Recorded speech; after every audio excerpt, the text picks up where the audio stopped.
পরিশ্রম করতে হবে, পরিশ্রমের কোনো বিকল্প নেই। There is no alternative way to struggle. Struggle তোমাকে করতেই হবে। কেউ তোমাকে তোমার জন্য স্পেস তৈরি করে দিবে না। এই পৃথিবীতে কেউ কাউকে জায়গা দেয় না, এই পৃথিবীতে এসে জায়গা করে নিতে হয়। চিৎকার দিয়ে বলো ঠিক কিনা? হুঙ্কার দিয়ে পৃথিবীবাসীকে জানিয়ে দিতে হয় আমি এসেছি। মায়ের পেট থেকে যখন আমরা বেরোই, আমরা কি বলি? ওয়াও ওয়াও বলে নিজের অস্তিত্বের জানান দেই যে আমি এসেছি, এই পৃথিবীতে আমি জায়গা করে নিতে এসেছি। Life is not a bed of roses. এই পৃথিবী ফুলের বিছানো সজ্জা নয়। এখানে কষ্ট করতে হবে, পরিশ্রম করতে হবে, ঘাম ঝরাতে হবে।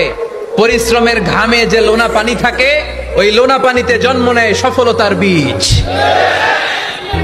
এজন্য পরিশ্রম করতে হবে। সব নবীরা পরিশ্রমী ছিলেন, সব নবীরা কাজ করেছেন। সূরা জুমার এই 10 নম্বর আয়াতে আল্লাহ তাআলা আমাদেরকে মোটিভেট করে শিখাতে চেয়েছেন যে স্বাবলম্বী হও, নিজের পায়ে দাঁড়াও, কাজের সময়ে কাজ, নামাজের সময় নামাজ। পরিশ্রম করতে হবে, পরিশ্রমের কোনো বিকল্প নেই। There is no